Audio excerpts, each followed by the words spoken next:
So this is Little Round Top, and behind me over there is Big Round Top. These were probably the most strategic positions during the whole Battle of Gettysburg. The Union Army, the Army of the Potomac, occupied these positions first, and an officer called Sickles, who wasn't the sharpest knife in the drawer, didn't think it was a good position, so he moved down into low ground, which was insane.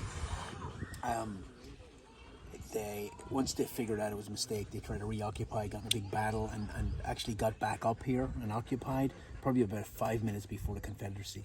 It would have been disastrous if the Confederacy had been able to get artillery up here and shell the Union lines. Now, by the time the difference in firearms from the start of the Civil War to the end was just humongous. Pretty much everybody started with muzzle loaders, pretty much muskets, and they finished with breech-loaded rifle cartridges, rifle barrels, breech-loaded rifles.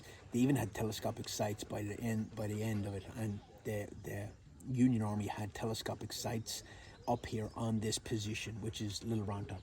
So if you look out there, you can see that wood line right there, and if you come along, there's a monument just to the left of it.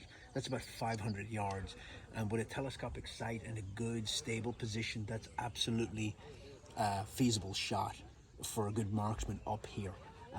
There's a plaque over there said they were engaging out to 1,000 yards. I think that's a stretch, but if people were clustered together, they probably could have been lobbing rounds into them. The bullets were capable of flying that far. It was just hard to get a scope that would let you precisely shoot.